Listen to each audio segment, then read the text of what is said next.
Nyamisro obuo ekwaso de besom ye man Ghana. Asemi di kabre and asumidin de akwasi insia. Anope me no twaso about a teacher near assistant headmaster. You are one kwatia presby JHS wakwohwe suku ni basum. Na ensensem bi ahyase efri mu eba no. Anope once again am safa na ase kese nkoma Director General de Ghana Education Service. And sensem bi ahyase sa epie free ensem a esibese na otwemienu achi eba no. Time we don't want to believe say no correct. Enra ne ma ohunu ne esi ewo nkwatia Presby Senior High School. Say assistant headmaster. Esi school ni epie na pie no wanye exit. Eto ba no wo bono. As a result of see wo bono na nsa kopefa ho a nsa kopa akwada na sum. Enra na GS issue statement as a teacher ni no. You are relieving of the position as the assistant headmaster in charge of academics. Neno e clear na metiti free school school for no teachers na boto. Since teachers omo nka school ni bia asem ebiem. That's on to you. But quickly back to us mama update near SCO school monom. Any ensem sabi adijin jembia esa esie. Mamfa nko nkwatie kronaka semu. Abon boni kwasi dwamna ene amanfo ati nkwatia akodi nkombo. Afasa asemu. Hwebi na meka asemu nkyerɛ. GS a unit dia na ya domasi because yam pese so bubusu Ghana kroma because say school teachers for ni bi wa omo ni omo yire no omo ni omo mpra no problem no na beto omo da be share school for no so and that's not good enye say GS for unit dia ya na say and once school dia jim biem onko pay for bi no farming ho onko pay farming abeboa because abeboa Ghana so e benya aduane adi enti no teacher no dem enye wo so kira de biem emmoa no amwan ala mo Ghana man me eye mare ho kra de chese eye me oba na me nyonko ban so de se na small boy kra na me gimi se sutro because sutro de si den na mo bi animi yesa na mare ho pa church for ne madam for no mo kira de ni nyina wo hia mpaibo pa mo hia mpaibo san se school no emofra no ekura no enye adeketua o bisa wuti ufio kitankwala mienu miensa aya ho kyerɛw na hwe school ni padodo a ewom wo na nso teachers for it me hwe won so ma ebre bi bedura na afɛ ya ma omkwan na omkofie no entimi de ka me nkwan ya me ni krani nke emfa mo no kokko ese begu school na ni masinti aye pa because if school no ye time no ye dey start here 1973 ye be school na start ye nti bi da na bakosam kwa ye nti bi da ko se nnenkwala abei nti nnenkwala aba no mayoa no omu ni suban nti se chichani na nya botra na be ba no a chicha fon se nya kwala no ho abote se ye mba na ye no omo na mo no se ye man ye kwa ye ntimi control wom nti ye sra wom se omu nya abotre and school teachers ne di omo ye teacher for omo di omo ho ne kuremu ye nte omo ho asem bone bia enkwara no ano omo no ayes omo nkwara bone nti wo mu twitwa nsam to a teacher for no so se ye nya ye ti kurum ha de hu ne se teacher for no omo ne ye ti yie omo ne nkwara okay etwe eye amafo bi omo te ekro duanim eno no na ne afrimu aba enie enura anwumere 4:30 me ma time mabodi so akeka ho teachers miensa every school ni mu ko akpofra no afie ewon kan krodwam teachers miensa ko fio no bi eye twumasi owo administration say twanebo eche government of form 3 ena grace enso ye admin ewo school wono omo ko no na sojani a etuo ehye ne ho eka no mko fio owo kodi aso mo ka kire abofra ne papa ne se school pen for na asma se ye mefa wo ba no emfa ne ko hospital wo enkwawu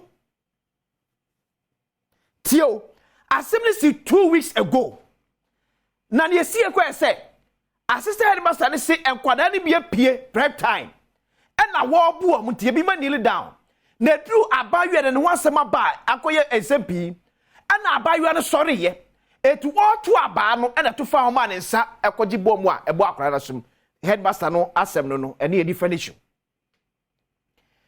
Assistant headmaster no contribute sika emia de akwada ne ko hospital akwada ne hwem no anye yimi wa Asem ne si ade echiye na akwada ne ko atibie adabi ma hwe hospital no di ye ma me body body bia yes oko atibie government hospital emia ko hwe no wo free wo ene oko police station ekoye report afeni eba yesi akwada na ko school si wo kwakopa headmaster achew na mo for we so free fa unim ne ese se na ye threaten akwada ne se wankoyi Asem na free police station a ye me na ni enka e wo school wodom enura ya me no kasema ka to 4:30 and the teachers am bo mu di miensa ene soje ni ye tuo kan nya police ni o eko ga ni fie ese school pen for na asomom se be fa akwada ne ko hospital o kwawu akro think wa bankran o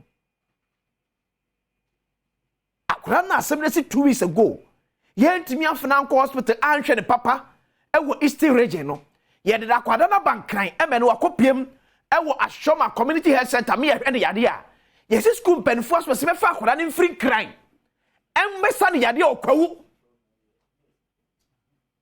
ye be say yade okwawu o now abofra ne wofa eye sojani ne wofa sojani no ebisam se die ntiri ye sa sojani na okan teachers no ko fio no say so yo sojani a ko fa ID card bam na mehwe oda no nipa na kan no agire no wofa no chichom ne hankof gu ni sa si ye ka se bia abofra no wofa dam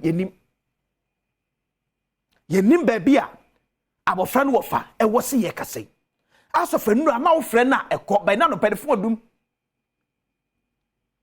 basala me kan no payei Director General Edma Ghana Education Service Dr. Eric Nkansa tu anamobi me de bepimpe hanom modi adwa pa opani wo ye Asem no ba bia keka kon ani eya ye nyan eya ye hu atesele ne anim no one headmistress ya wo school wo mpacho wo na wo ma akwase ye nkofa akwada no ana headmistress eya wo na wo ma akwan si nkofa akwada free papa fie en free crime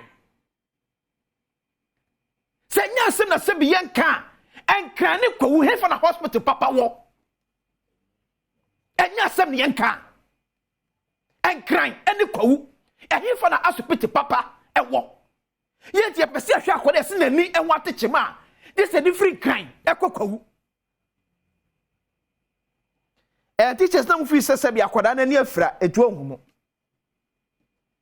mudi na mabobo no mu kofio kofa akwada no ekwakoye ne dai Ghana Police Service Asem si ye no mu na mudi kan ebe mu abafa bebo mamane minyantie sa abafa be ye report na mo ye fast every headmaster no assistant headmaster no and also mu twa no di sem as part of GS investigation we want to see your contribution report na kwada ne be ye day one any response assistant headmaster ni man no we want the report to be captured e what had him awofo no umani nkomo ba no kwa fere assistant headmaster no ya ma Asem no ayehu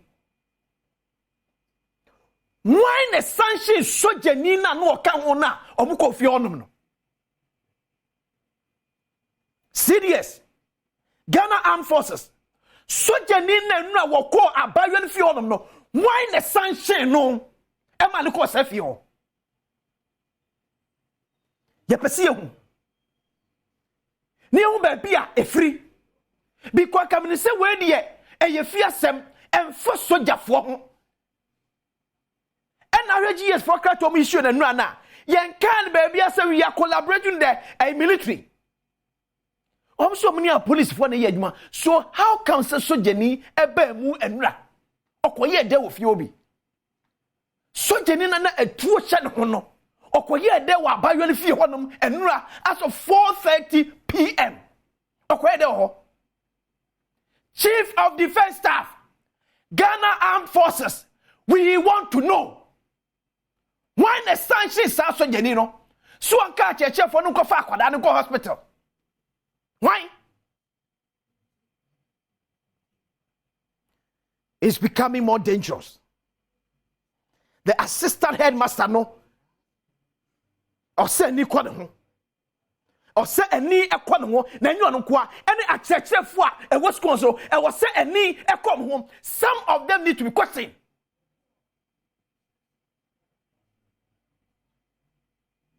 Ye kan say man shada me sabo no teacher ni ade aba ebo akwada teacher ni ade aba ebo akwada etimi patre ma onse ko pa akwada na sum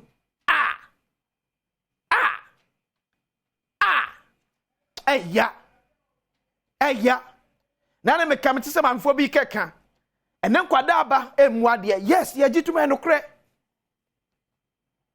ene se bi ene mo honhom atiesi ye mofra ne bi eso eye no kre ba mame empenika so se ye nka ne wachi a o si agro no ede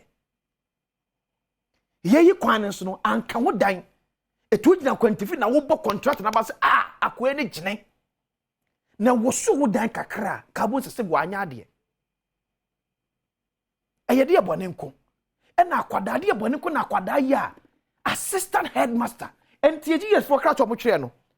The role of the headmaster in our school.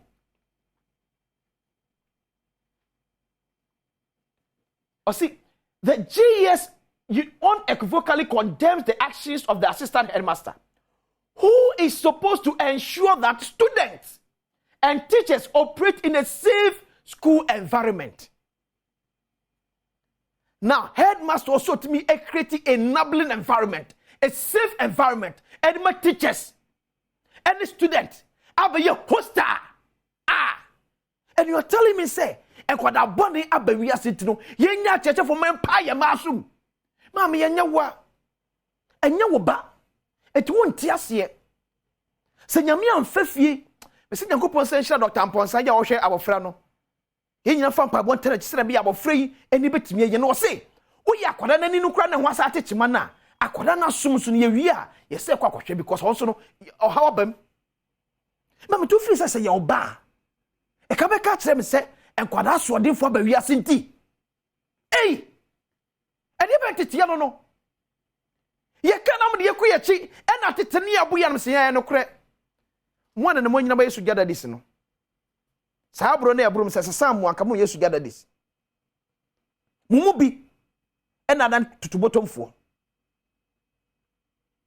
Bibia dia dance say abanku anse san kwada. It is high time see ye be sua de. Ne hu se wiase no esesa level bi ne wiase ne ba bedu bia no e wo kwen fa so ye tene bibi. Et wiase ne ko nanim no o se susu hu se se amofo bedu pempem so no se computer age kwa be ne fa so be tire kwada e ne ko so nya ba ne da bia. Ye free buru be de na esi. Ye aeroplane bi. Ye car ni bi. Computer ni aibi. Fertilizer ni aibi. Ye free buru ye no. Ya yebi. Ye timi tonko so muri e masa. Eni kwa se kwaso sa. Wo ye teacher ni ntimi kancham se abanko ani ade abetim ya te akwada abone. Eni onye teacher ni. Se wonim de ne kofom. Ochina se mi su ho. Metu achiro. Me didi akwase nsia. Ede pese mutu aso. Asemi edika.